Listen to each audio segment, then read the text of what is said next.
ကုတ်ဘလော့အကြောင်းဒီဟာလေးဆက်သွားမယ်နော်မနေ့ကညလည်းကျွန်တော်ဒီကုတ်ဘလော့နဲ့ပတ်သက်တာတော့ဟိုမပြောတော့ဘူးနော်တခြားဆက်သွားကြမယ်ဒီနေ့ဒီ if s လေးတစ်ချက်လောက်ကျွန်တော်ဟိုဟာနားလည်အောင်ကြည့်လိုက်အောင်နော်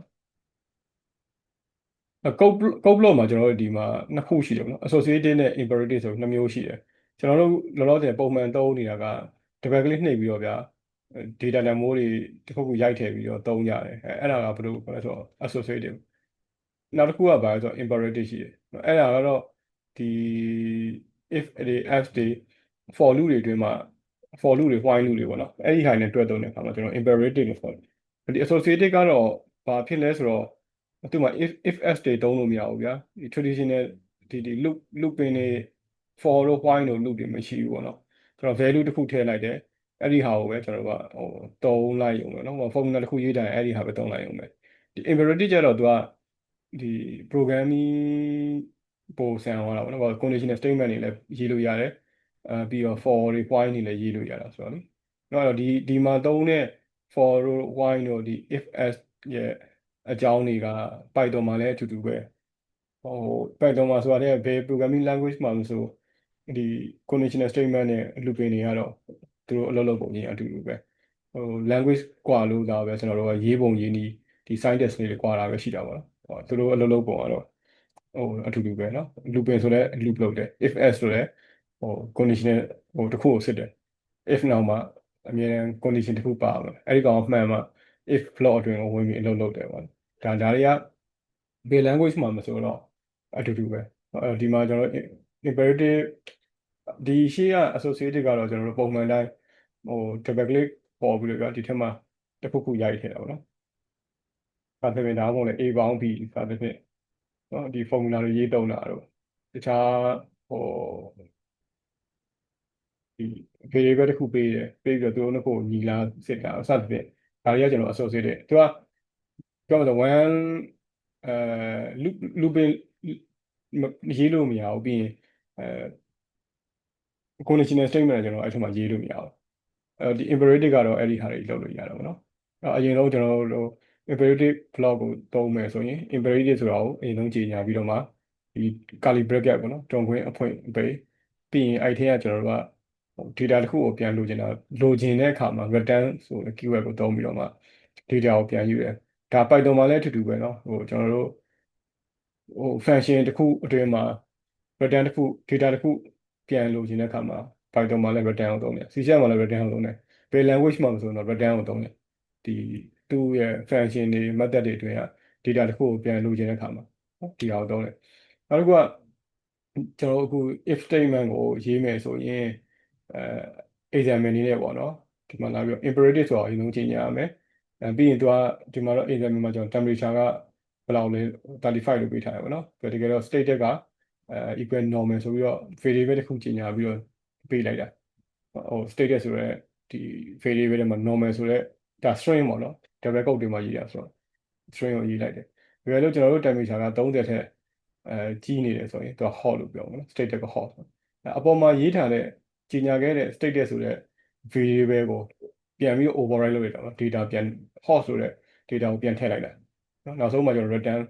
status ဆိုပြီးပြန်သွားတာအဲ့ဒါကိုကျွန်တော်တို့ run လိုက်တယ်ဆိုရင်တော့ဒီမှာကတော့ကျွန်တော်တို့ input အပေါ်မှာကျွန်တော်တို့ဘာမှ variable တစ်ခုကြီးညာထားတာမဟုတ်တဲ့အတွက်ဒီ block အတွင်းမှာ35ကိုပဲအသေးကြီးညာထားတာဖြစ်တယ်လို့ပေါ့နော်နောက်ဆုံးမှာတော့ဘာကိုပဲပြန်လာမလဲဆို hot ပဲပြန်လာဘာလို့ဒီကောင်35ဖြစ်နေလို့အဲ့တော့ကျွန်တော်တို့တကယ်အသုံးကြရင်တော့ function တွေရေးပြီးသုံးတဲ့အခါမှာဒီဟာတွေကအသေးမဟုတ်တော့ဘူးပေါ့နော်ဝင်လာကျွန်တော်တို့ကအမြဲတမ်း input ပေးမှာ temperature ဘယ်လောက်ဆိုရင်ဘာလဲဆိုတဲ့ဟာကိုပြန်ပြောမှာအဲ့တော့အဓိက if statement ကိုသုံးတာကဒီအနောက်မှာ conditional တစ်ခုပါရမယ်သူက true ဖြစ်ရင်ဒီအတွင်းကိုဝင်လုပ်တယ် false ဖြစ်ရင်တော့ကျွန်တော်တို့ဒီအတွင်းကိုမလာတော့ဘူးပေါ့နော် if အတွင်းကိုမဝင်တော့ဘူးကြောသွားတယ်ပေါ့နော်ကြောသွားအဲ့တော့ကျွန်တော်တို့ဒီဟာမှန်မှဒီ if float တွေမှာဝင်ပြီးတော့အဲ့လိုလုပ်တယ်ဒါကကျွန်တော် if statement ကိုရေးတဲ့ဟာexample အနေနဲ့ဒီမှာဆိုရင်run ရဲ့ size ကိုကျွန်တော်တို့စစ်ကြည့်မယ်ပေါ့နော်area က18ဆိုရင်เนาะarea ကိုပေးထားတာပေါ့နော် area ဆိုတဲ့ variable တစ်ခုချိန်ညာပြီးတော့18ဆိုတော့ထည့်ထားရတယ်ကျွန်တော်တို့ရဲ့ area က greater than equal နော်20နဲ့ညီပြီး20နဲ့ကြီးနေမယ်ဆိုရင်နော်သူရဲ့ state တက်ကိုတန်ဖိုးတစ်ခုထည့်လိုက်တယ်တကယ်လို့ဒီဟာမဟုတ်ဘူးဆိုရင်ဒီဟာပေါ့နော်state တက်ကိုဒီမှာရှိတဲ့တန်ဖိုးတစ်ခုပြန်ထည့်လိုက်တယ်နောက်ဆုံးမှာကျွန်တော်တို့က return က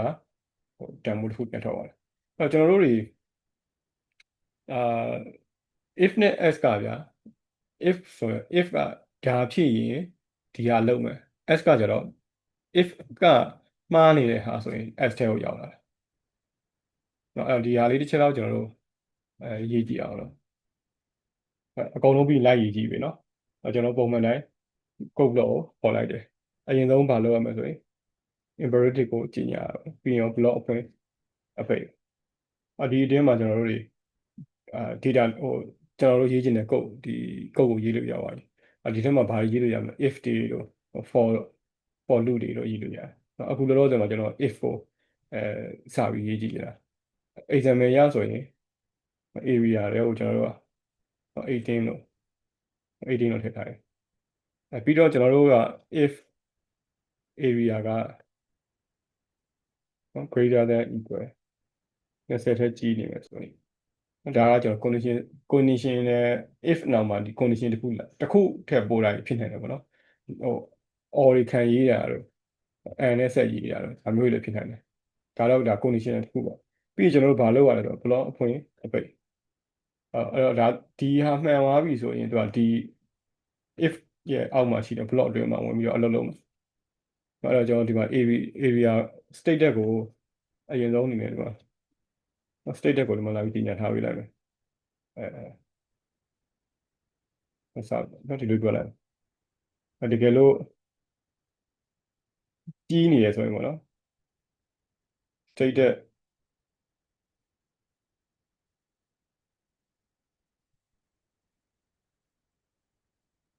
ဒီလိုပဲပြောလိုက် business mode နဲ့ပဲကျွန်တော်ပြောလိုက်ဒါဆိုရင်ကျွန်တော်တို့ဒီကောင်က area ဒီထက်ကြီးသွားပြီဆိုဒီကိုဝင်လာလိမ့်မယ်နော် equal ကိုမသုံးတော့ပါဘူးနော်ဒီတိုင်းတော့လိုက်ဒီဟာမဟုတ်ဘူးဆိုရင်ကျွန်တော်တို့ကအခုဒီမှာတော့အပေါ်မှာကျွန်တော်တို့ဒီ data တန်ဖိုးတစ်ခုကြီးညာထားတာဖြစ်တဲ့အတွက်သူက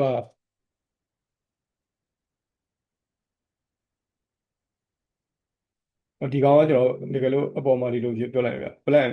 ဒီထဲမှာဘာမှမထည့်ပဲempty နေလည်းပဲကျွန်တော်ကြီးညာလိုက်ဒီရောက်မှ state တဲ့ထဲကို empty line ပြလိုက်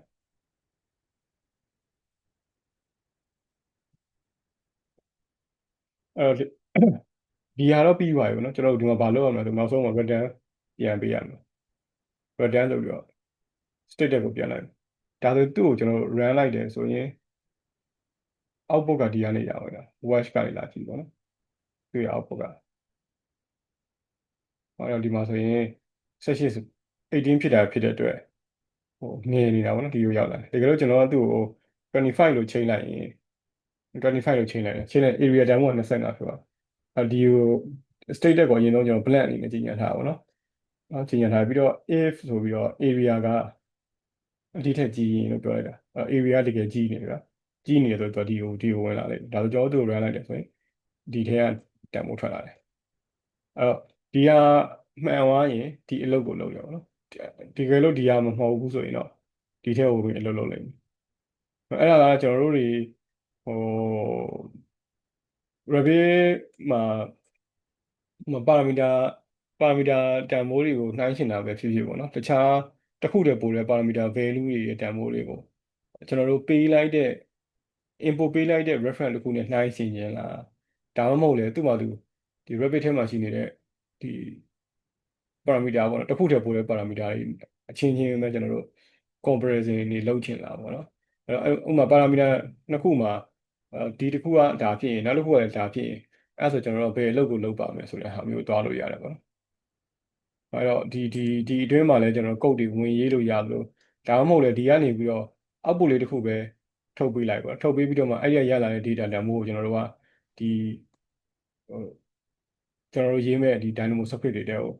ထည့်ပေးလိုက်တာမျိုးလည်းဖြစ်နိုင်တယ်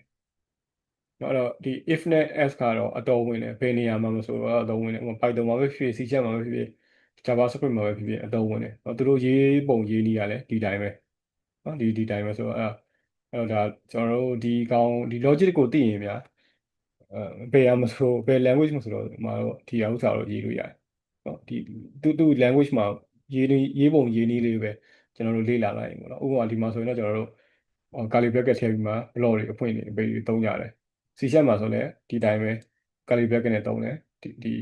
block အဖွင့်ပိတ်ကို Python မှာကျတော့ကျွန်တော် indent နော် indentation indent နဲ့သုံးတယ်ဒီဟိုနဲ့မသုံးတော့ဒီ curly bracket နဲ့မသုံးတော့ဒါလေးကဘယ် language မှာမဆိုတော့ကျွန်တော်တို့တွေရေးဖို့ရေးနေရတော့အတူတူပဲ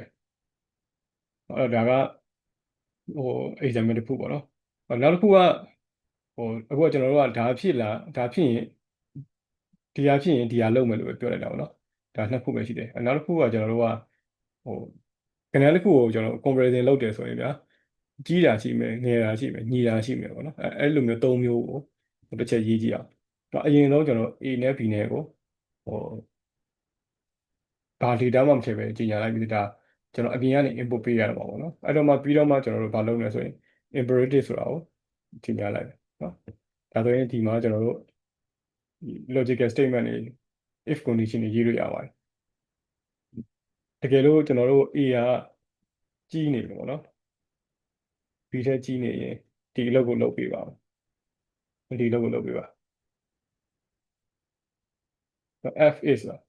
F is လားကျွန်တော်တို့ကဘယ်လိုလဲဆိုတော့ဒီကောင်ဟုတ်လားဒီကောင်မဟုတ်ရင်ဒီဟာရောဟုတ်လားလို့ပြောကြတာအဲ့တော့ F is တွေကအများကြီးဖြစ်နေတယ်ဗျာဒီတစ်ခုတည်းပို့လာဖြစ်နေတယ်နော်ဒီ condition ဟုတ်လားနောက်ဒီ condition ဟုတ်လားနောက်ထပ် condition တစ်ခုဟုတ်လားဒါမှမဟုတ်နောက်ထပ် condition တစ်ခုဟုတ်လားဆိုတာအများကြီးဖြစ်နိုင်တယ်အဲ့တော့ဒီနှစ်ခုကကျတော့ဘာလဲဆိုတော့ဒီနောက်မှာ condition statement လိုက်ရမလို့တော့ S နောက်မှာဘာဖြစ်လို့လဲဆိုတော့ဒီဟာဟုတ်လားဒီဟာမဟုတ်ရင်ဒီဟာပဲလို့ကျွန်တော်တို့ပြောချင်တာဗျာဒီကိစ္စမှာကျတော့အဲ့လိုမဟုတ်ဘူးဒီကောင်ဟုတ်လားနော်အဲ့လိုမှမဟုတ်ရင်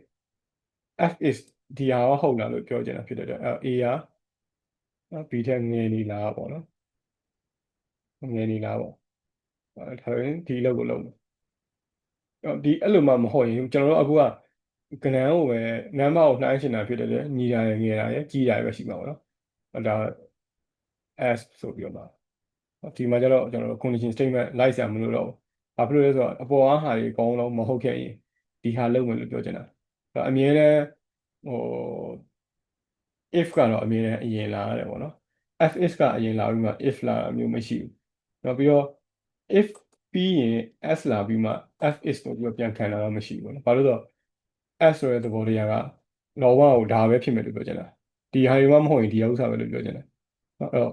တကယ်လို့ဒါကျွန်တော်တို့က2ဆင့်3ဆင့်4 5ဆင့်တောက်လျှောက်စစ်ချင်တယ်ဆိုရင်တော့ as if နဲ့ပြန်စစ်ပေါ့နော်ဒီကောင်ဟုတ်လားဒီဟာဟုတ်လားဒီဟာဟုတ်လားစသဖြင့်အဲ့လိုစစ်လို့ရတယ်ဒီမှာကျွန်တော်ဘာကိုပဲ return ပြန်လိုက်မယ်ဆိုရင်ဒီကောင်မှန်တယ်ဆိုရင် return ဆိုပြီးတော့ A ကကြီးနေတယ်ပေါ့နော် B ထက်ကြီးနေပါဆိုတော့ဒါမျိုးလေးပဲပြန်လိုက်နော်ဒီမှာလည်းအဲ့လိုပဲ return A က B ထက်သေးနေပါဆိုတဲ့ဟာမျိုးပြန်လိုက်အပေါ်ကဟာတွေမဟုတ်ဘူးဆိုရင်တော့ဘာဖြစ်မလဲတော့ A နဲ့ B နဲ့ကညီပါပြီနော်ဒီလိုပြောလိုက်ဟုတ်ကျွန်တော်တို့သူ့ကိုဒီထဲကိုပါထည့်ရမယ်ဆိုရင် run လိုက်ပြီဆိုရင် A နဲ့ B နဲ့တန်ဖိုးတစ်ခုလို့ထည့်ရပါတော့နော်တန်ဖိုးတစ်ခုကို30နဲ့20ဆိုပြီးတော့ဒီတိုင်းပေးလိုက် A တန်ဖိုးကဒီကိုဝင်လာ B တန်ဖိုးကဒီကိုဝင်သွားလိမ့်မယ်ကျွန်တော်တို့ run လိုက်ပြီဆိုရင်တော့နော် output ကဘယ်ကနေကြည့်ရတယ်ဆိုရင် imperative နဲ့တဒန်းလေးကနေ output ထွက်တယ်ဒီကနေထွက်လာတဲ့ output ကဘာလဲဆိုတော့ A ရဲ့တန်ဖိုးဒီကပြန်ထွက်တာဒါကြတော့ဘာလဲဆိုတော့ B ရဲ့တန်ဖိုးထွက်လာဒီဥစ္စာကိုကျွန်တော် imperative နဲ့ဒီတဒန်းနဲ့ရှိတဲ့ဟာကိုယူမှာပဲသူက imperative ကနေပြန်လာတဲ့ data တစ်ခုပြန်ရတယ်A တန်ဖိုးက30 B တန်ဖိုးက20ဆိုတော့ဒီကောင်ဝင်သွားတာပေါ့နော် A က B တက်ငယ်ဖြစ်သွားပြီတကယ်လို့ဆိုကျွန်တော်တို့ဒီမှာ100ထားကြည့်အောင်နော်ဒါဆိုရင်ဒီလိုဖြစ်သွားပြီဒီထဲကိုဝင်သွားတယ်ဒီအောက်ကအလုပ်တွေမလုပ်တော့ဘူးတကယ်လို့ကျွန်တော်တို့ဒီကောင်ကို 20 လို့ပြောလိုက်တယ်ဆိုရင်တော့ဒီကိုရောက်သွားပြီပေါ့နော်အရင်ဆုံးသူကဒီ condition စစ်လာဒါဟုတ်လားလို့စစ်တယ်ဒါမဟုတ်ရင်ဒီဟာဟုတ်လားလို့စစ်တယ်ဒါဆိုဒီနှစ်ခုလုံးမဟုတ်တာမှဒီရောက်လာနော်ဒါက if က f is က s ကအတောင်းပေါ့ဒီဟာကကျတော့ကျွန်တော်တို့က if နဲ့ s နဲ့ပဲ နော်ဒီနှစ်ခုလေးကျွန်တော်ခဏလောက်ရေးကြည့်ပြပါနော်ပြီးရင်ပြောမယ်နော်ဘယ်လိုသုံးလို့ရလဲဆိုတော့ကျွန်တော်ဒီကောင်ကတော့အသုံးကတော့အများကြီးဖြစ်နေတယ်ဗျဘာလို့လဲဆိုတော့ဒီသူ့မှာ condition တွေသုံးလို့ရတာဖြစ်တဲ့အတွက် data တွေ comparison လုပ်တဲ့ကိစ္စတွေကပို့ပြီးတော့ကောင်းတယ်အဲ default လုပ်တွေနဲ့ကျွန်တော်တို့သုံးနေမယ်ဆိုရင်အများကြီးကိုယ်ဝိုက်ပြီးတော့သွားနေရမယ်ဟာတွေရှိတယ်နော်တကယ်တော့ဒီမှာလဲ if တွေပါတယ်ပေါ့နော်ဒီမှာလဲပါတယ်ဒါပေမဲ့အဲကျွန်တော်သုံးခဲ့ရဆိုရင်သုံးဖို့မသုံးဘူးဒီဟာကိုမသုံးတကယ်လို့ကိုယ်ဘလို့သုံးရင်ပထမအဆုံးfirst priority အနေနဲ့ဆိုရင်တော့ Python သုံးရင်သုံးလိုက်ပါတော့နော် Python မဟုတ်ဘဲနဲ့တချို့ဟာတစ်ခုခုဆိုရင်တော့ code block နဲ့သုံးနိုင်တယ်ခုနကတော့ node default node မှာပါနေတဲ့ဒီဟာတော့ကျွန်တော်မသုံးဘူးဗျif တွေ s တွေဒီcode နဲ့ပဲရေးလိုက်တာပို့ပြီးတော့ရိုးရှင်းပြီးတော့ပို့ပြီးတော့ညင်တာထင်တာရှိတယ်ပေါ့နော်အဲ့တော့ဒီဟာလေးတစ်ချက်လောက်ကျွန်တော်ရေးပြပါနော်5 မိနစ်လောက်ဆောင်ပြီ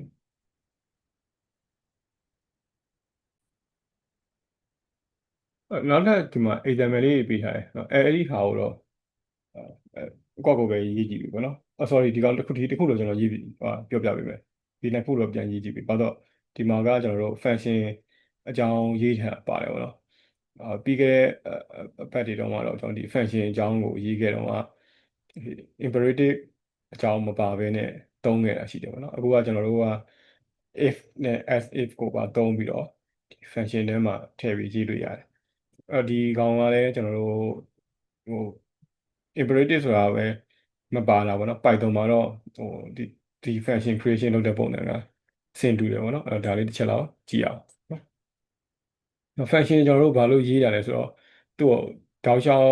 ပြင်ပြန်ခေါ်သုံးလို့ရအောင်ပေါ့နော် reusable ဖြစ်တဲ့အတွက်နောက်တစ်ခုက maintain လုပ်ရတာလဲကိုယ့်ကို maintain လုပ်ရတာလဲပိုကောင်းတယ်ပေါ့နော်ပြန် function ထဲမှာပြင်တာနဲ့ကျွန်တော်တို့ကအဲ့ function ကိုခေါ်ထားတဲ့နေရာတွေအကုန်လုံးကတခါတည်းလိုက်ပြင်ပြီးသားပုံစံမျိုးဖြစ်သွားတာမျိုးနောက်တစ်ခုကဒီ reusable ကျတော့function တစ်ခုရှိပါပြီဆိုရင်အဲ့ဒီကောင်ကိုကျွန်တော်တို့အမြဲတမ်းပြန်သုံးလို့ရတဲ့အနေအထားမျိုးမှာရှိတယ်เนาะအဲ့ဒါကြောင့်မလို့ function တွေ free လို့သုံးတယ်ဟိုအသုံးများတဲ့ဒီဟိုကျွန်တော်တို့က automation လုပ်ချင်လို့ကဒီ Dynamo တို့ Python တို့လေ့လာတယ်ဒီထဲမှာပဲ repeated လုပ်နေတဲ့အလုပ်တွေကလည်းရှိသေးတယ်ပေါ့နော်အဲ့လိုကိစ္စမျိုးတွေမှာဆိုရင် function တွေ free လို့သုံးတာရှိတယ်เนาะအဲ့တော့အရင်ဆုံး DEF ဆိုတာကို function creation လုပ်ရင် DEF ဆိုတော့တင်ကြတယ်ပြီးရင် function တွေနော် function တွေတစ်ခုရေးတယ်ပြီးဒီထဲကိုကျွန်တော်တို့ input က parameter ဆိုတာ rapid parameter မဟုတ်ဘူးပေါ့နော်ဒီ function တွင်းကိုထည့်ရမယ် data ဘယ်နှခုလောက်ထည့်ခြင်းလဲအဲ့တော့အဲ့ဒီဟာတွေကိုကျွန်တော်တို့ဒီမှာလာပြီးတော့ဒီ parameter 1ပေါ့နော် parameter 2 3 4 5စသဖြင့်အများကြီးသွားလို့ရတယ်ဒီထဲကိုကျွန်တော်တို့တွေ function အတွင်းကိုဘယ် data ထည့်လိုက်ချင်တာလဲထည့်ပြီးတော့မှအဲ့ function အတွင်းမှာဘာလုပ်တွေကိုလုပ်ဖို့လိုတာလဲပေါ့နော်အဲ့ဒီဟာကိုအတွက်ဆိုရင်ကျွန်တော်ဘာလဲဆိုတော့ function creation လုပ်ပြီးတော့မှဒီမှာ parameter တွေထည့်ပြီးသုံးကြရရှိတယ်ဒီထဲအခုကတော့ကျွန်တော် imperative နဲ့တွဲပြီးတော့သုံးမှာဖြစ်တဲ့အတွက် return imperative ဆိုတဲ့ဟာကိုရေးလိုက်မယ်ပြီးတော့မှဒီဒါ imperative block ဖြစ်သွားတယ်ဒီအပြင်ဘက်ဆုံးဒီ block အဖွင့်ပိတ်က function အတွက်ဒီဟာကဘယ်အတွက်လဲဆိုတော့ imperative အတွက်ဒါသူ့ရဲ့ရင်းနှီးပုံစံပေါ့နော်ဒီဥစ္စာရဲ့ရင်းနှီးပုံစံအဲ့တော့မှကျွန်တော်တို့ဒီထဲမှာ if ဆိုတဲ့ဟာလေးလာပြီးတော့ကြီးလို့ရပါတယ်နော် parameter 1ကအခုနတိုင်းပဲကျွန်တော်ရေးလိုက်မယ် parameter ဒီမှာမှားပါတယ်1က2တဲ့ကြီးနေပေါ့နော်ဒီဟာကိုလောက်တော့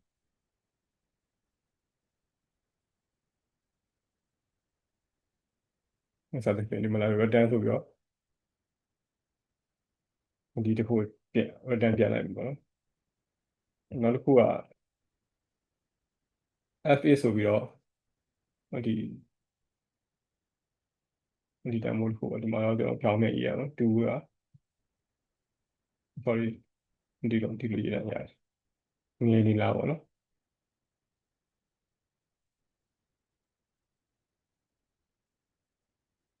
fair လို့လုပ်ပြလိုက်နော်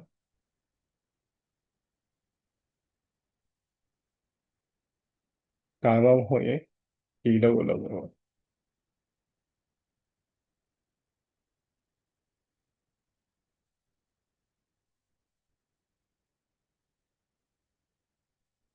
ဒါကကျွန်တော်တို့ဒါ imperative function အတွင်းမှာ imperative ကိုကျွန်တော်တို့ထည့်ရည်ရပုံနဲ့သူ့ကိုကျွန်တော် run လိုက်ဆိုရပါပြီနော်ဒီကနေဘာပြန်ခေါ်လို့ရမှာလဲဆိုရင် code လောက်ကနေမှဆိုရင် main function ဆိုခေါ်လို့ရပါတယ်ကျွန်တော်တို့ parameter နှစ်ခု input နှစ်ခုထည့်ပေးလို့ရတာပေါ့နော်ဒီ function အတွင်းကိုနှစ်ခုထည့်လို့ရတယ်တစ်ခုက1တစ်ခုက comma 2ဒါဆိုရင်ကျွန်တော်တို့သူ့ကို run လိုက်ပြီဆိုရင်နော် value 2ဆိုရင်တကယ်တော့2ဖြစ်သွားတဲ့ကဘာလို့လဲဆိုတော့1 parameter 1တန်ဖိုးကျွန်တော်1လို့ပေးထားတာ哦ဒီကောင်က2လို့ပေးထားပြီလေငယ်သွားတာဖြစ်တဲ့ဒီ data ကို return ပြန်လာပေးတယ်နော်တကယ်လို့ကျွန်တော်ထပ်ပြီးတော့နောက်တစ်နေရာမှာဒီ function ကိုပဲပြန်ခေါ်လို့ရသေးတယ် main function လို့ပဲဆက်ခေါ်လိုက်တယ်ပြီးနောက်တစ်ခါကျွန်တော်တို့10.5ပေါ့နော်ဒီတိုင်းလည်းရှိတယ် run လိုက်တယ်ဆိုရင်ဒီတိုင်းဖြစ်သွားတယ်နောက်တစ်ချိန်ကျွန်တော်ထပ်ပြီးတော့ function တစ်ခုကိုထပ်ခေါ်ခြင်းနေတယ်ပေါ့နော်ဒါဆိုရင် main function ကျွန်တော်ရေးတယ်စသဖြင့်ဒီလိုပြောလိုက်ဒါဆိုကျွန်တော်သူ့ run လိုက်တယ်ဆိုရင်ဒီကောင်ရောက်သွားတယ်ပေါ့နော်အရင်ဆုံးဒီ function ကနေဒီကောင်လှမ်းခေါ်တယ်ခေါ်ပြီးတော့မှinput နှစ်ခုကိုထည့်ပေးလိုက်တယ် parameter 1နဲ့ parameter 2နဲ့ထည့်ပေးလိုက်တယ်အဲ့ input တွေကိုကျွန်တော်ဒီမှာလာပြီး comparison လုပ်တာလုပ်ပြီးဒီလုပ်ကိုလုပ်တယ်ဒါတစ်ဖြင့်ဒီမှာလာစစ်တာပေါ့နော်ဒီ condition တွေမှန်လားလို့စစ်တယ်မှန်သွားပြီဆိုတော့ ਨੇ ဒီ thing ကိုလုပ်တယ်တကယ်လို့ဒီကောင်မှန်လားမှန်ရင်ဒီကောင်လုပ်မယ်ဒီနှစ်ခုမှမဟုတ်ဘူးဆိုရင်ဒီကောင်ပေါ့နော်အမြဲတမ်း3ခုပဲရှိမှာဆိုတော့မဟုတ်ဘူးနော်3အဲ FA တွေအများကြီးဖြစ်နေတယ်နော်အဲ့တော့ဒါကိုကဘယ်လိုဟာမျိုးတွေကိုစစ်ကြည့်ချင်တယ်လဲအဲ့ဒီဟာတွေအများကြီးဖြစ်နေတယ်ဒါကကျွန်တော်တို့ imperative ကို function တွင်းမှာ imperative ကိုရေးနည်းပုံစံပေါ့နော်ဒီတိုင်းရှိတယ်အဲ့တော့နောက်မိနစ်ဖြန်မှာနော်ဒီဟာလေးဒီနှစ်ခုကိုတော့ပြန်ရေးကြည့်ပေးပါနော်ဒီနှစ်ခုပြန်ရေးကြည့်ပေးနားလည်မလားဒီ function ရေးတဲ့ပုံစံလွယ်လွယ်လေးပါနော်ဒီဘာဖြစ်လို့ဒီကောင်တွေတုံးတာလဲလို့တော့မေးရတော့ရှိတယ်အဲ့တော့ဘာလဲဆိုတော့ကျွန်တော်တို့ကဒီ function အတွင်းမှာရှိတဲ့အလုပ်ကဒီအလုပ်ပေါ့နော်ဒီ code ကဒီ block နဲ့ဆိုင်တဲ့ဟာကျွန်တော် block တွေခွဲပြီးလုပ်တာပေါ့ဒီ block တင်မှာ block တစ်ခုတင်မှာဟိုကိုရေးခြင်းနဲ့အဲကိုလုပ်ချင်တဲ့အလုပ်တွေကို block တွေအတွင်းမှာရေးတာပေါ့ဒီ block တွေမှာဆိုရင်ဒီကောင်ကိုရေးတယ် if ဆိုတာကိုကြီးညာပြီးတာ ਨੇ သူနဲ့သက်ဆိုင်တဲ့အလုပ်ကဒီကောင်ပေါ့နော်အဲကြောင့် block တွေခွဲပြီးလုပ်ပါဒီကောင်ဖြစ်ရင်ဒီကောင်လုပ်မယ်ဒါမှမဟုတ်ဒီကောင်ပေါ့ဒါမှမဟုတ်ဒီကောင်အဲ့လိုစသဖြင့်သွားအဲ step by step ပဲတွားကြရတာပေါ့နော်ကျွန်တော်တို့อืมရေးတကယ်တော့ရေးရတော့အရင်မခက်ဘူးဗျာအဓိကကတော့ logic ကပို့ပြီးတော့အရေးကြီးတာပေါ့နော်ကိုယ်ရေးတာကအရင်မခက်ဘူးအဓိကကတော့ကိုလုပ်ချင်တဲ့အလုပ်တစ်ခုကိုဘယ်လိုချင်းကပ်မလဲပေါ့နော်ဘယ် data တွေရှိရင်ဘာလုပ်မလဲဆိုတော့အဲ့ဒီ logic က thinking ကအရေးကြီးတော့ပေါ့နော်ရေးတဲ့ဟာကဟိုဒီလောက်ကြီးခက်တာမဟုတ်ဘူးပေါ့အဓိကအရေးကြီးဆုံးကတော့ကိုလုပ်ချင်တဲ့ process တစ်ခုကအတူကိုရအောင်လို့ဘယ်လိုချင်းကပ်မလဲပေါ့နော်ဥပမာဘယ်ဟာရှိရင်ဘာတစ်ခုလုပ်ချင်တယ်ပေါ့နော်အဲ့တစ်ခုလုပ်ဖို့အတွက်ကိုဘာတွေရှိရမလဲလို့တွေ့ရတော့ပြီးတော့အဲ့ဒီဟာတွေရအောင်လို့ဘယ်လိုဘယ်ကနေမှတစ်ဆင့်အဲယူပြီးတော့ထုတ်ယူလို့ရမလဲပေါ့နော် extract လုပ်လို့ရမယ်နောက်မှအဲ့ဒီဟာတွေရအောင်လို့ဘယ်လိုဖန်တီးမလဲအဓိကအဲ့ဒီ thinking ကအရေးကြီးတာဗျကုတ်ရေးရတာကတော့မခက်ဘူးပေါ့နော်မခက်ဘူး okay ဒီနှစ်ခုကိုတော့မနေ့ကညရေးကြည့်ပြီနော်ဒီဟာလေးဒီနေ့နဲ့ဆက်သွားလိုက်မယ်နော်နောက်တစ်ခုကဒီ project parameter နဲ့ share parameter creation လုပ်တာအဲ့တော့တကယ်ကတော့ဟို Rabbit API မှာဒီ project parameter creation လုပ်ဖို့မရဘူးเนาะလုပ်လို့မရဘူးဘာပဲလုပ်လဲ share parameter ပဲကျွန်တော် create လုပ်ကြတာဒီမှာတော့project parameter create project parameter လို့သာပြောထားတာပေါ့နော်တကယ် project parameter create လုပ်တာမဟုတ်ဘူးသူက share parameter ပဲ create လုပ်သွားတာအာ share parameter မှာကျတော့ဗျာကျွန်တော် share parameter file ရှိရမယ်ပေါ့နော်ဒီမှာကျတော့ project parameter လို့သူပြောလိုက်တယ် project parameter ပြောပြီးတော့မှဟိုတကယ်ထွက်လာရင် share parameter ထွက်လာဒါပေမဲ့ share parameter file လို့ရှိတယ်မလို့ဘယ်လိုလုပ်ရလဲဆိုတော့ကိုယ့်သူ့အတူပဲ temp file ထဲမှာတွားပြီးတော့ share parameter file ကိုသူ့အတူ automatic create လုပ်လိုက်တယ်လုပ်ပြီးတော့အဲ့ဒီအဟာတွေကိုပဲယူသုံးလိုက်တာကျွန်တော်တို့ကကျတော့ကိုယ်တိုင် share parameter file create မလုပ်လိုက်တော့ဒါ project parameter create လုပ်တာလို့ထင်တဲ့အောင်တော့ရှိတယ်ဒါပေမဲ့ project parameter create လုပ်တာမဟုတ် share parameter ပဲလုပ်တာပေါ့နော် Rabbit API မှာလည်းဒီနေ့ထိ project parameter create လုပ်ဖို့အတွက်ပေးမထားသေးဘူး2026 2026တိတော့အခုထိတော့မရှိသေးဘူး share parameter ပဲကျွန်တော် create လုပ်နေကြတယ်အဲ့တော့ဒါက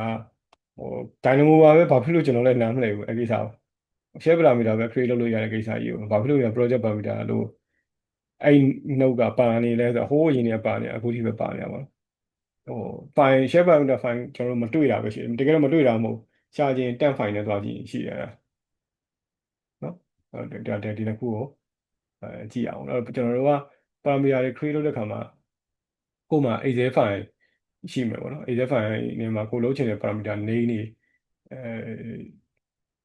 ပြောဒီ spread type တို့ group type တို့ပေါ့နော်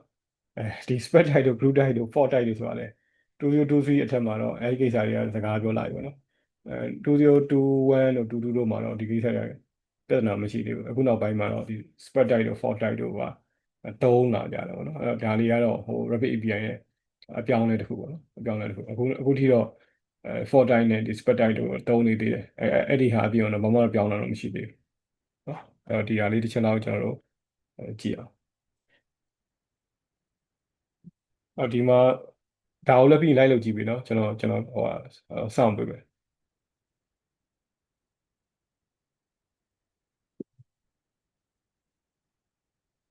အဲ့ဒါကျွန်တော်က create project parameterကိုကျွန်တော်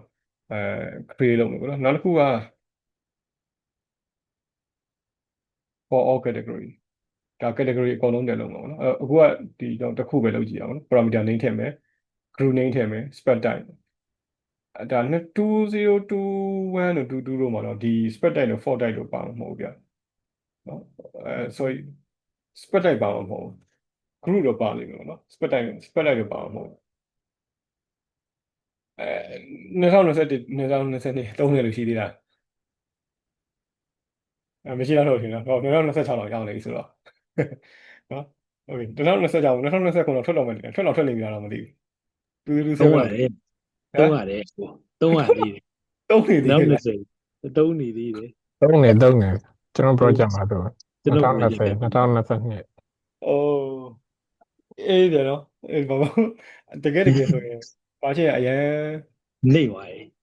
မကွာတင်မှုပေါ့နော်ဒါပေမဲ့ဟိုလိုရှိရပြအမှ project ကနှစ်အရန်ကြာတဲ့ project မျိုးဆိုတော့ဖြစ်နိုင်တယ်ပေါ့နော်ဒါတော့မှပဲကျွန်တော်တို့တွေလုပ်တယ်နော် upgrade လုပ်ဖြစ်တယ်နှစ်3နှစ်လောက်ကြာနေတဲ့ဟာမျိုးလေးဆိုရင်3နှစ်လောက်ကြာ2023ကနေတော့2025ကို upgrade လုပ်လိုက်တယ်ဒါပေမဲ့ဒီ project တစ်ခုက2020ပဲရှိသေးတယ်down ဟိုAutodesk ကနေသူက down ရတာကိုသူက down agent ခေါ်ပြီး down ရတယ်အဲ့ဒါတော့ဟုတ်တယ်ဖြစ်သွားတယ်ထားမပြီးတော့ဘူး down ပြီ20ထားမပြီးတော့ဘူးလို့စီမံမှာတင်စိုင်ထဲမှာတင်ထားမပြီးတော့ဘူးလူချင်းစိုင်ချင်းတော့မေးရတာလူချင်းတော့မေးရတာဟုတ်တယ်โอเคအဲ့တော့ဒါလေးတော့အောင်နော်ဒီမှာကျွန်တော် parameter name ထည့်ရအောင်နော် parameter name ရဲ့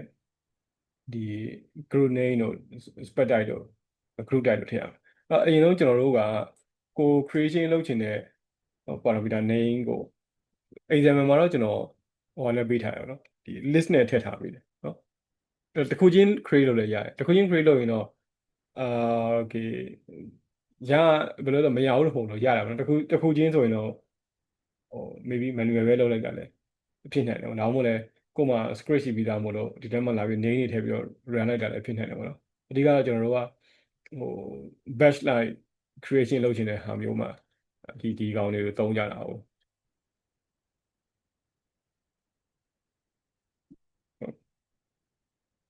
project parameter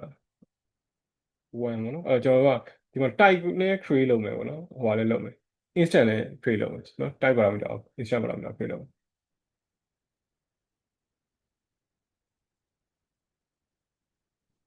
5ခုကျွန်တော်လုပ်လိုက်ပါနော်1 2 3 4 5ဒါဆိုကျွန်တော်က project parameter type တွေကိုကျွန်တော်တစ်ခုပေါ့နော်နောက်တစ်ခုက sorry နှစ်ခုလုံးမှာဖြစ်တဲ့အတွက် list create လုပ်မှာကြပါဘောနော်ဒီဟာကိုဒီထဲထည့်လိုက်ပါနော်ပြီး instant ပေါ့နော်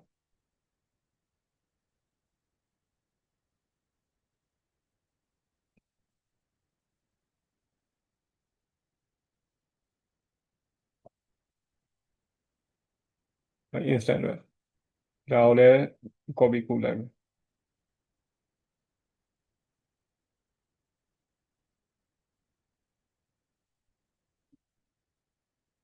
အဲ့တော့လေကျွန်တော်ဒါကို1 2 3 4 5အဲ့ဒီထည့်လိုက်အဲ့ဒါကျွန်တော်တို့ကသူ့ကို list တစ်ခုရသွားပြီပေါ့နော်အဲ့ဒီဟာကို parameter name ကိုဒီထဲထည့်လိုက်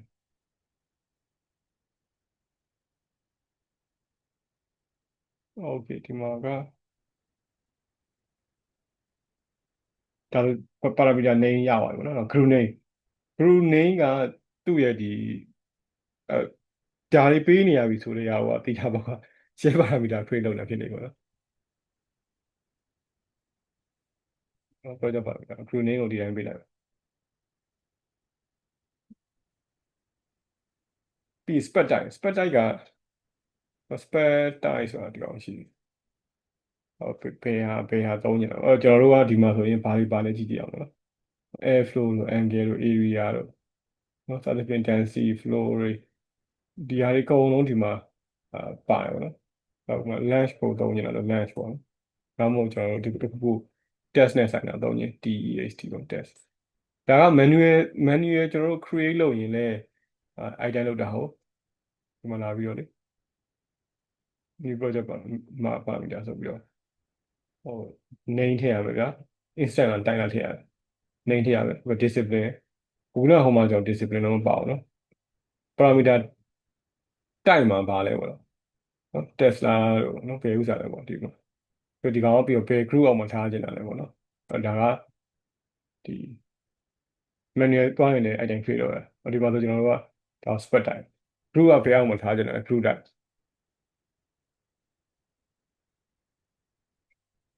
group ကဟို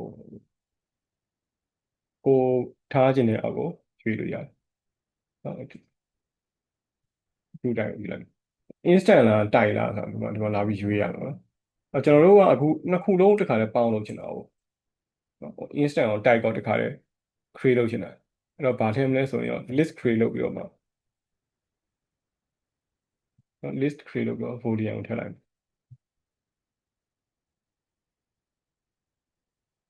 ဒီကောင်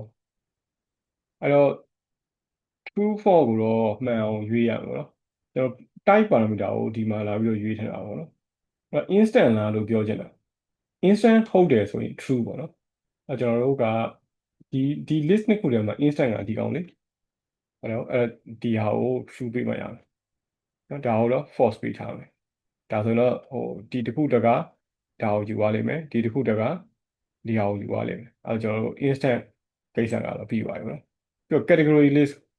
ဘယ် category အတွက်ကိုကျွန်တော်တို့ trade လုပ်ချင်တာလဲပေါ့နော်ကိုထည့်ချင်တဲ့နော် category လာပြီးထည့်လို့ရတယ်တစ်ခုတည်းပို့တဲ့ဟာတွေကိုတုံးချင်တော့ဘာလုပ်မလဲ list create လုပ်ပြီးတော့ထည့်ပေါ့နော်ဒီမှာတော့ကျွန်တော် example အရဆိုရင်တော့ wall ပဲထည့်ထားပြီးတယ်ဒါကိုကျွန်တော်တို့သူ့ကို run လိုက်ရင်wall မှာဒီလာပြီးတော့ instant parameter type ပဲနှစ်ခုလုံးလာ create လုပ်ပါမယ်နော်ဘယ်အောက်ကိုဝင်ရမှာလဲ test အောက်ကိုဝင်ရမှာနော်test ကဒီမှာမရှိသေးဘူးပေါ့ဒီမှာ constraint ရှိတယ်ဒီကောင်ရှိတယ် structure ရှိတယ် dimension ရှိတယ်အဲ့တော့ test parameter မရှိသေးဘူးအဲ့တော့ကျွန်တော်တို့သူ့ရဲ့ဟိုမှာသွားကြည့်အောင် type properties မှာဆိုရင်လည်း test နဲ့ဆိုင်တာမရှိသေးဘူးအဲ့ဒါကို run ကြည့်မယ်ပေါ့နော် ဒါဆိုရင်ကျွန်တော်တို့အခုသူ့မှာ parameter 5ခုပေါ့နော် instant 5ခုရလာတယ်ပြီးရင်တိုက်ထည့်သွားကြည့်ရင်ရောတိုက်နေပတ်သက်လိုက်5ခု trade လုပ်ရတယ်ဟောဒါဆိုရင်ကျွန်တော်တို့ဒီ dynamo ကနေပြီးတစ်ဆင့်ပေါ့နော်ဒီဥစ္စာကို trade လုပ်ရတာရမယ်နော်အဲ့တော့အကုန်လုံး multiple category အတွက်အကုန်လုံး category အကုန်လုံးအတွက်ဆိုရင်တော့ဒီကောင်သုံးပါနော် create project parameter for all category ဆိုပြီးတော့ခုနကတော့အပေါ်မှာထည့်ဘာပဲမပါတော့ရလဲဆိုတော့ category list ခုပဲမပါတော့တာเนาะအဲ့ဒါဆိုရင်ကျွန်တော်တို့ဒါဆိုရင်တော့parameter creation လုပ်တဲ့ကိစ္စပေါ့နော်ဒီအတိုင်းသုံးလားဆိုတော့လေကျွန်တော်တို့တွေက Excel import လုပ်ပြီးတော့သုံးရင်ပိုကောင်းတယ်ပေါ့နော်ဘာလို့လဲဆိုတော့ကိုလုပ်ချင်တဲ့name တွေကတခါတည်း Excel ထဲမှာပြင်ပြီးတော့မှ import လုပ်ပြီးတော့သုံးလိုက်မယ်ဆိုရင် batch လိုက်မြန်ဆို create လုပ်လို့ရစေနိုင်မှာပေါ့နော်ဒါလေးတစ်ချက်တော့ကျွန်တော်လုပ်ကြည့်ပြပါနော်တုံးတင်တယ်ပေါ့နော်ဒီဝင်လာတဲ့ဒီ data တွေကလေမဟုတ်ရင်တော့ကျွန်တော်တို့ကဒီမှာဒီ Dynamo ထဲမှာသုံးထားတဲ့ file ပေါ့နော် Excel import လုပ်ပြီးသုံးတာကတော့ပို့ပြီးတော့ပိုကောင်းတယ်ပေါ့နော်မဟုတ်ဒီထဲမှာလာရေးနေတာဟုတ် Excel မှာဆိုတော့ကျွန်တော်ပိုတော့မြင်လာပေါ့နော်အကုန်လုံးโอเคဒါကတစ်ခုနောက်တစ်ခုက share parameter create လုပ်တဲ့ကိစ္စဒါကတော့ကျွန်တော် share parameter file တော့ရှိရမှာပေါ့နော်အခုကြတော့တကယ်လို့ share parameter file မရှိဘူးဆိုရင်တော့ဒီကိစ္စမှာဆိုရင်ဒီကောင် run ရင်လေဒီ file မတွေ့ဘူးဆိုတဲ့ဟာကိုwhen အလက်ပြလိမ့်မယ်ပေါ့နော်ဒီကောင်ကတော့သူကသူ create လုပ်တာဖြစ်တဲ့အတွက်ကျွန်တော်တို့မေးမှာမဟုတ်တော့ဒီ file ရှိလားမရှိလားဆိုဒါကတော့ကျွန်တော်တို့မေးမှာဒီ file ရှိလားမရှိလားကိုမေးမှာပေါ့နော်အဲ့တော့ဒီနှစ်ခုတော့ကွာတယ်ဒီမှာဆိုရင်တော့အကုန်လုံးတော့အတူတူပဲဒီ note လေးတစ်ခုပဲကွာတာပေါ့နော်ကျွန်တော်တို့က share parameter file ရှိရမှာဆိုတော့ဒါတစ်ခုအခုဒီဟာကိုပဲကျွန်တော်တို့ copy ပို့လိုက်မယ်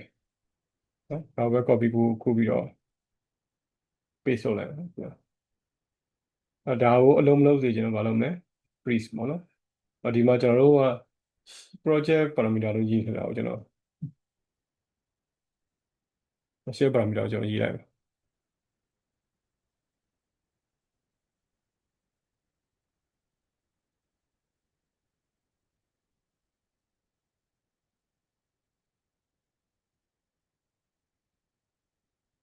ဒီဟာလေးအကုန်ပြင်လိုက်ဒါပြီးသွားပြီဆိုရင်ကျွန်တော်တို့မှာဒီကောင်ပေါ့နော်ဒီကောင်ပြင်ရမယ်အဲ့တော့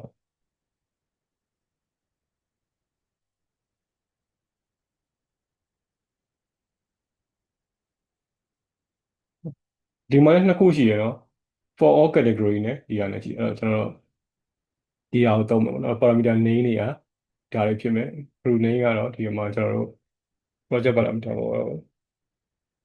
ဒီလိုပြောင်းပေးလိုက်မယ်နော်အဲ့တော့ spec type for type instant လားတိုင်လားဆိုတော့ကျွန်တော်နှစ်ခုလုံး free လုပ်မှာပေါ့နော် share parameter ကို share parameter ကိုဒီ instant မှာလည်းလုပ်မယ်တိုင်မှာလည်းလုပ်မယ် category list ကတော့ဒီအောင်ပါပဲအဲ့တော့ဒီအခုလက်ရှိအခြေအနေထိတော့ကျွန်တော်တို့ကြည့်မယ်ဆိုရင်ဒါပဲရှိသေးတာပေါ့နော် test အောင်ပါproject parameter လို့ပါသေးတယ် share parameter ဆိုတာမရှိသေးဘူးဒီမှာလည်းအတူတူပဲ project parameter ပါသေးတယ် share parameter မရှိသေးဘူးအဲ့တော့ကျွန်တော်တို့ run ကြည့်အောင်ဒါဆိုတော့ခုပါလဲ share parameter 1ကလေ5ထိရောက်ပါတယ်ဒီမှာတော့ share parameter 1ကနေ5ထိရောက်ပါတယ်ရမယ်နော်ဒါကတော့share parameter create လုပ်တဲ့ကောင်ဒါလေးတစ်ချက်လောက်လုပ်ကြည့်ပြီနော် copy ကူးလိုက်ရမယ်နော်ခုနက copy ကူးလိုက်ရမယ်ဒါပေမဲ့ဒီ file တော့ခေါ်ဒီ note လေးတော့ခေါ်အောင်မယ်နော် create share parameter ခေါ်အောင်နောက်ပြီးတော့ဒီမှာတော့နာမည်လေးတော့နည်းနည်းချိန်လိုက်အောင်နော်နာမည်တူနေမှာဆိုလို့လေဒီမှာနောက်တစ်ခုက group name ချိန် okay ဒါလေးတစ်ချက်လောက်လုပ်ကြည့်ပြီပေါ့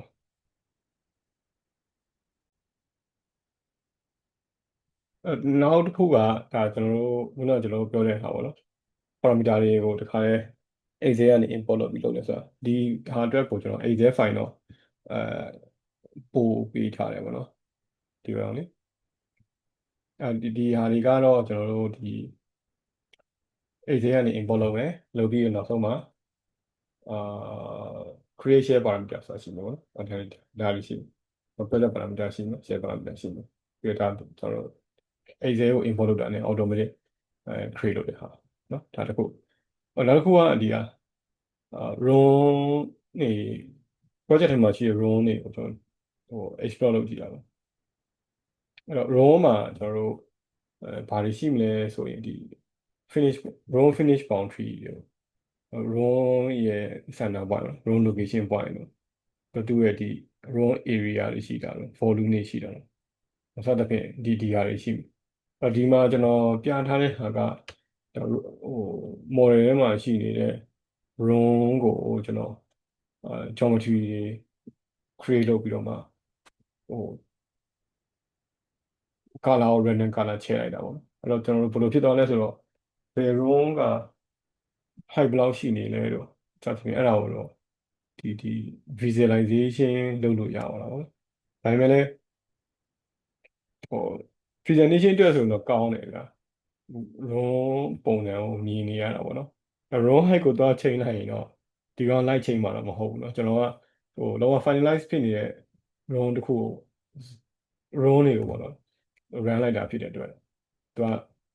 geometry တစ်ခုအနေနဲ့ပြန်ဝင်သွားတာဖြစ်တဲ့အတွက် light တော့ချိန်နေမှာမဟုတ်တကယ်လို့ဟိုဟာဖြစ်ရင်တော့သူကောင်လေးပြန်ဖြတ်ပေါ့နော်ပြီးတော့ပြန် run တခုခုမှဒီလိုမျိုးဒါတော့ကျွန်တော်ဒီထဲကိုဒီလိုမျိုးထည့်ချင်တော့သူ့ကို run ပြီးတော့မှ screenshot လုပ်ပြီးတော့ထည့်လိုက်တာပေါ့နော်အဲ့ဒါကျွန်တော်တို့ဒါလိုမြင်နေရတော့ bell run height ကဘယ်လောက်ရှိလဲဆိုတာလေးမြင်နေရတဲ့စသဖြင့်အဲ့ကိုကpresentation လုပ်တဲ့အခါမှာ3D အနေနဲ့ run တွေကိုမြင်ကျင်တယ်ဆိုရင်တော့ဒီတိုင်းလုပ်လို့ရတယ်ပေါ့နော်ဒါတစ်ခုပေါ့အဲ့ဒါ run height တွေပါလည်းအကောင်းမြင်နေရတယ်ဒါ run နဲ့ပတ်သက်တဲ့ဟာကိုလေ့လာကြအောင် run မှာတော့တကယ်တော့ကျွန်တော် automation လုပ်ကြတဲ့အခါမှာ run နဲ့ပတ်သက်လို့ကအများကြီးလုပ်လို့ရတယ်ဗျ run ရဲ့ data တွေကိုယူပြီးတော့ပေါ့နော်အများကြီးလုပ်လို့ရနိုင်တယ်run မှာခုန wall finisher creation လုပ်တာတော့ floor finisher creation လုပ်တာတော့စသဖြင့်ဒါတွေအကုန်လုံး run ကနေမှတစ်စက် run ရဲ့ finish boundary တွေကိုယူပြီးတော့လို့ရတယ်တခြားအသုံးတွေလည်းရှိနိုင်တယ်ပေါ့နော်နောက်တစ်ခုကrun တစ်ခုချင်းစီကိုဒီ floor plan create လုပ်တာပေါ့နော် run floor plan creation တော့ကျွန်တော်အဲ့ဒီဟာရပြောဖို့တော့ပါပါတယ် run book လုပ်တဲ့အခါမှာ3ထားရှိရပါတော့ run တစ်ခုချင်းကျွန်တော်တို့ plan တစ်ခုလုပ်မယ်ပြီးရင်အဲ့တိုင်းပဲ run အတိုင်းလေးကျွန်တော်တို့ဒီ cross bound ထည့်တာတော့ပြီးရင် section ဖြတ်တာ run section ဖြတ်တာတော့ run ကိုကျွန်တော် elevation လုပ်ပြီးတုံးတာတော့ပြီးတော့ run ထဲမှာရှိနေ element တွေကျွန်တော်တို့က schedule ထုတ်ကြည့်တာပေါ့element တွေက run ထဲမှာပါနေလဲပေါ့တကယ်တော့အဲ့ဒီဟာတွေကိုRevit မှာဒီ default အနေနဲ့ tools တွေပါလာရင်ကောင်းမယ်နော် run ခုနကဒီ run ထဲမှာရှိတဲ့ element schedule ထုတ်တဲ့ကိစ္စတွေပြီးတော့ run ကို section ဖြတ်တဲ့ကိစ္စ elevation creation လုပ်တဲ့ကိစ္စdefault အနေနဲ့ပါရင်တော့မဆိုးဘူးနော်အခုအဲ့တော့ကျွန်တော်တို့ဘာလုပ်ကြလဲဆိုတော့ဒီ automation ကိုပဲအစီအစဉ်နဲ့ရေးမရေး dynamo နဲ့ရေးပြီးတော့တုံးထားရှိတယ်ပေါ့နော်အဲ့ဒါအရင်တော့ကျွန်တော်တို့ဒီ run နဲ့ပတ်သက်တာကိုစပြောကြည့်အောင်နော်ကျွန်တော်ဒီမှာဘာလုပ်ထားလဲဆိုတော့ဒီမှာတော့raw state ကျွန်တော် plug ဥစားတွေ package တွေကျွန်တော် install လုပ်ဖို့တော့လိုလာပြီပေါ့နော်ဟုတ် package ကတော့အဲ့ဒီဟာက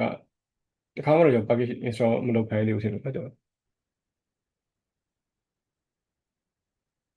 upload ပါပေါ့နော်အရင်ဆုံးsearch for a package မှာဒီမှာလာပြီးတော့ package တွေကျွန်တော်လာ download ရတယ်ဒါကဘာကောင်းလဲဆိုတော့ဗျာကျွန်တော်တို့ကအခု default node တွေပဲသုံးနေကြပါဘောနော် ODB node တွေအဲ့ဒီဟာတွေပဲသုံးတာဖြစ်တဲ့အတွက်တချို့ဟာတွေကဥမာမရတာတွေရှိတယ်နော်မရတာတွေရှိတော့ကျွန်တော်တို့အရင်ဆုံးတော့ package ကိုအားကိုးပြီးသုံးကြတယ်နောက်ပိုင်းရရယ်နော်ကိုယ့်ကိုပဲPython နဲ့ develop လုပ်ပြီးတော့သုံးကြပါဘောနော်ဒါဒီနှစ်ခုရှိရတယ်အဲ့တော့ဒီမှာ plot work for တိုင်းလို့ပြောဒီမှာကျွန်တော်တို့ဒီကောင်ကိုကျွန်တော်တို့install လုပ်ပြီပေါ့နော်ပြီးတော့ plot work for တိုင်းဒါလေး install လုပ်ပြီကျွန်တော်ခဏစောင့်အောင်မယ်နော်ဒါလေးကြည့်ပြီးပါ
ရလားပြီလား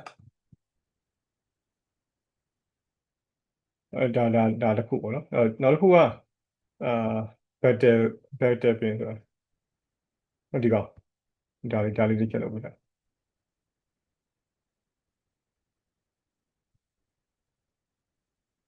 ရှာလို့တွေ့လား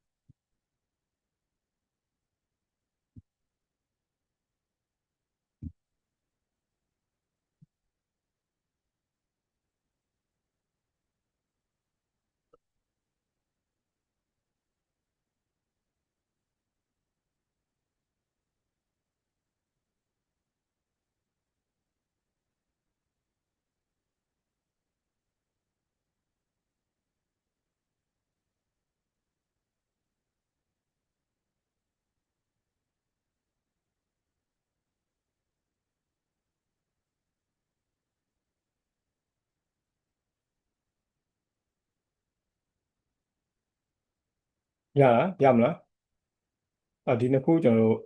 package နှစ်ခုစပြီးတော့install လုပ်တာပေါ့နော်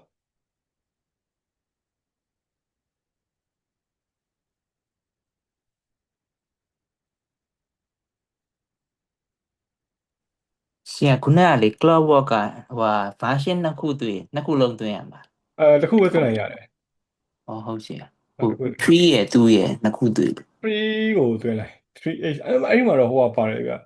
repeat version ဘယ်လောက်လဲဆိုတော့ပါလိမ့်မယ်နော်ဒီမှာ ဟုတ်ရှင် ကျွန်တော်ခုန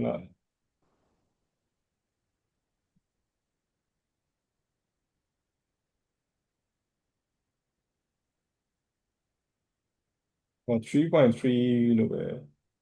ပါတာဒီမှာကျတော့2.4 2.3 ကိုပဲသွင်းလိုက်ပါ ဟုတ်ရှင် ဒီမှာတော့ကျွန်တော် repeat version 2020ဟုတ်တယ်ဒီမှာတော့ပါတယ်ဒီမှာတော့ version information တော့ရေးမထားဘူး2015မှာဆိုတော့ဒါပြကြပါတယ်ဟိုစာဒီကရပါ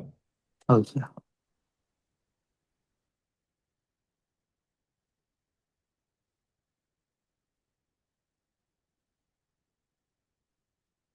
ရတယ်ဒီလိုကျွန်တော်စောင့်ပြီးတော့